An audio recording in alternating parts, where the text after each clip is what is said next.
Dans ce service d'oncologie pédiatrique, deux priorités, soigner et maîtriser les 16 types de tumeurs infantiles.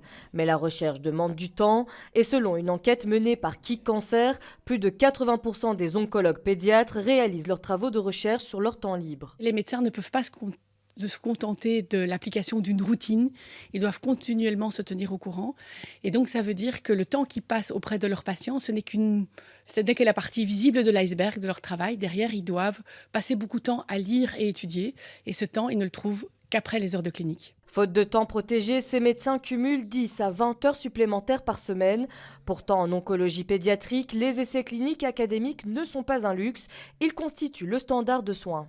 Les progrès qui ont été faits en oncologie reposent essentiellement sur les protocoles cliniques académiques et les essais cliniques.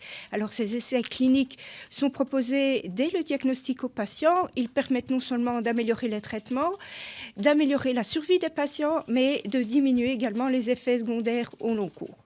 Pour arriver à des résultats positifs, il faut de la recherche, mais à quel prix pour les équipes et avec quel risque pour l'innovation si ce modèle à bout de souffle perdure ? On a augmenté le nombre minimum de patients dans un service hospitalier pour qu'ils soient reconnus comme experts, sans augmenter le nombre de médecins. Et donc ça, c'est clairement un facteur de danger que l'on souhaiterait souligner. Cela aura une répercussion sur la qualité de soins aux patients.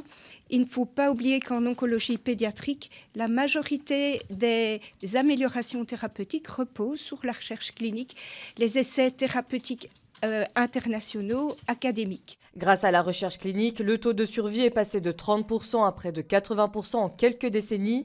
La fondation Kik Cancer et la Société belge d'hémato-oncologie pédiatrique demandent un financement structurel et un temps de recherche protégé dans le futur plan cancer national.